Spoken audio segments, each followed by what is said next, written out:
ഈ രണ്ട് രാജ്യങ്ങളും 1979 വരെ ഒരു തരത്തിൽ സുഹൃത്തുക്കളായിരുന്നു എന്ന് നിങ്ങൾക്കറിയാമല്ലോ.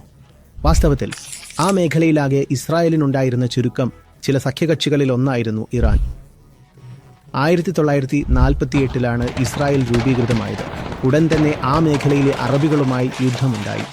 മിഡിൽ ഈസ്റ്റിന്റെ മധ്യത്തിൽ ഇസ്രായേൽ എന്നൊരു മുറിവ്. അങ്ങനെയാണ് അറബികൾ അതിനെ കണ്ടത്.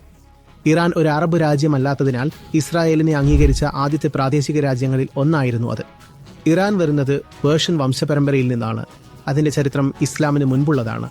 വാസ്തവത്തിൽ 6 ദിവസത്തെ യുദ്ധമുണ്ടായപ്പോൾ ഇസ്രായേലിന് ഇന്ധനവും എണ്ണയും നൽകിയത് ഇറാനായിരുന്നു.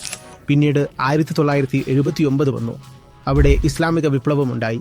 നോക്കൂ, ഇതെല്ലാം മതമാണ്. 1979 ഇസ്ലാമിക വിപ്ലവത്തോടെയാണ് ഇസ്രായേൽ ഇറാൻ ബന്ധം പെട്ടെന്ന് തകിടം മറിഞ്ഞത്.